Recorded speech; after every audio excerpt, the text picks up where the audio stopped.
Abraham's family legacy, the story of Keturah and her sons. After Sarah's passing, Abraham married Keturah, as recorded in Genesis 25, 1-2.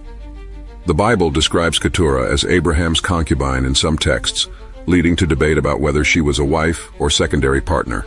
She bore him 6 sons, Zimran, Jokshan, Medan, Midian, Ishbak, and Shuah, whose descendants formed various tribes in Israel and the Arabian Peninsula. Some scholars speculate Keturah might have been Hagar, but Chronicles distinguishes between the two. Keturah's children were involved in trade, dealing in spices and gold. Unlike Sarah and Hagar, little is known about Keturah's origins. However, her descendants played significant roles in shaping history, with the Midianites becoming an influential nomadic group. Abraham gave gifts to the sons of his concubines and sent them away while Isaac inherited everything, Genesis 25, 5-6. This implies he had more than one concubine.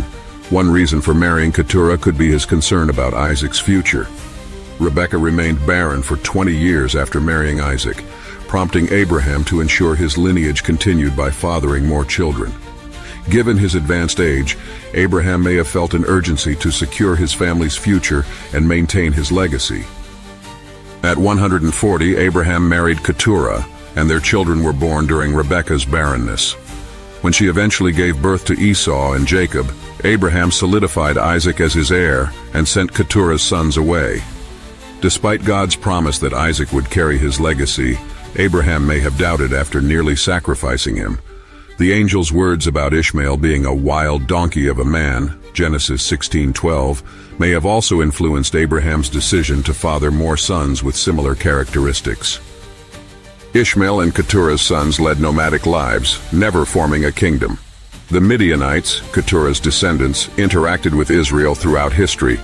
Joseph was sold to Midianite traders, Genesis 37:28, and they later fought Israel during Gideon's time. The Midianites' nomadic lifestyle made them difficult to control, and they often came into conflict with settled communities. Though sharing ancestry, they held ideological differences. Midianites viewed Israelites as straying from Abraham's nomadic path. The Bible mentions the Midianites again during the time of Moses, when they played a key role in his story.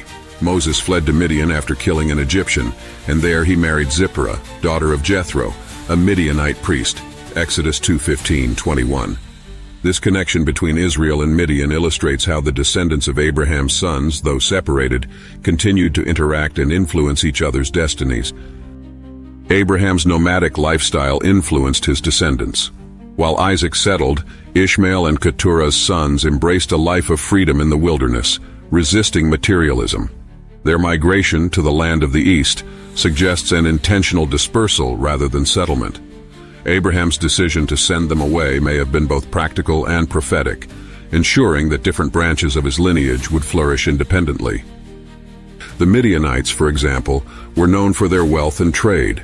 They played an essential role in commerce, particularly in transporting valuable goods such as spices, gold, and incense. Their influence extended into later biblical history, often appearing as both allies and adversaries of Israel.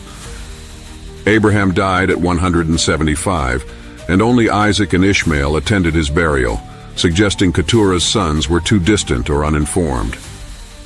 Though they may have honored him in their own way, the Bible does not mention their presence. This absence may symbolize the distinct paths Abraham's descendants took, some forming great nations, while others remained wanderers in the desert. The story of Keturah and her sons provides insight into the broader narrative of Abraham's family and the diverse roles his descendants played in history. While Isaac's line led to the nation of Israel, Keturah's children became integral to the fabric of the ancient Near East, influencing trade, culture, and even biblical events. Hope you learned something new. Like, share, and subscribe for more historical and biblical insights.